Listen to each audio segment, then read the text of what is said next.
கோடை விடுமுறை தொடங்கி இருக்கக்கூடிய நிலையில் சுற்றுலா தலங்களிலும் ஆன்மீக தலங்களிலும் மக்கள் கூடியிருக்கிறார்கள். இது தொடர்பாக தகவல்களை தர செய்தியாளர்கள் நம்மோடு இணைந்திருக்கிறார்கள். அந்த வகையில் பிரசித்தி பெற்ற வேளாங்கண்ணி ஆலயத்தில் ஏராளமான பக்தர்கள் திரண்டிருக்கிறார்கள். விவரங்களை தருவதற்காக இணைகிறார் செய்தியாளர் பாலமுத்துமணி.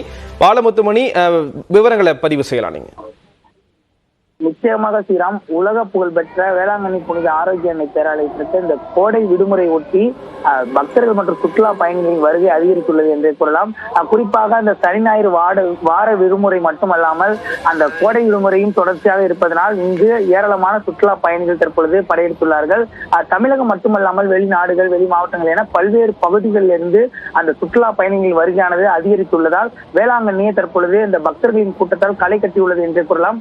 குறிப்பாக வேளாங்கண்ணி பேராலயத்திற்கு இந்த பிரார்த்தனை செய்வதற்காகவும் அதே போல அந்த கடற்கரையில் குளித்து மகிழ்வதற்காகவும் ஏராளமான சுற்றுலா பயணிகள் வருகை தந்துள்ளார்கள்.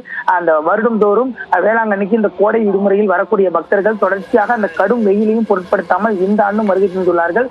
இன்று ஞாயிற்றுக்கிழமை வார விடுமுறை என்பதால் ஏராளமான சுற்றுலா பயணிகள் இங்கு வருகை தந்துள்ளார்கள்.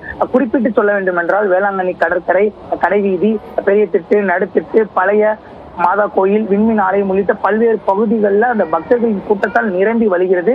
மேற்கொண்டு இந்த வெயிலையும் பொருட்படுத்தாமல் உற்சாகமாக கடலில் நண்பர்களோடும் குடும்பத்தோடும் குளித்து ஒருவருக்கொருவர் செல்ஃபி எடுத்தும் அதே போல பந்து கொண்டு விளையாடியும் பக்தர்கள் பொழுதை கழித்து வருகிறார்கள். மேற்கொண்டு இந்த விடுமுறை தினத்தை முன்னிட்டு இங்கு பல்வேறு முன்னேற்பாடு பணிகளும் வேளாங்கண்ணி பேராலயம் மட்டுமின்றி இந்த காவல்துறை மற்றும் வேளாங்கண்ணி பேரூராட்சி சார்பில் செய்யப்பட்டுள்ளது ஸ்ரீராம். அது தவிர நாகப்பட்டினம் மாவட்டத்தில் உள்ள இந்த முக்கிய சுற்றுலா தலங்கள்ல வெயில் காரணமாக கூட்டம் குறைவாக இருக்கும் என பக்தர்கள் எதிர்பார்த்த சூழலிலும் கூட்டம் மிகுந்து காணப்படுகிறது.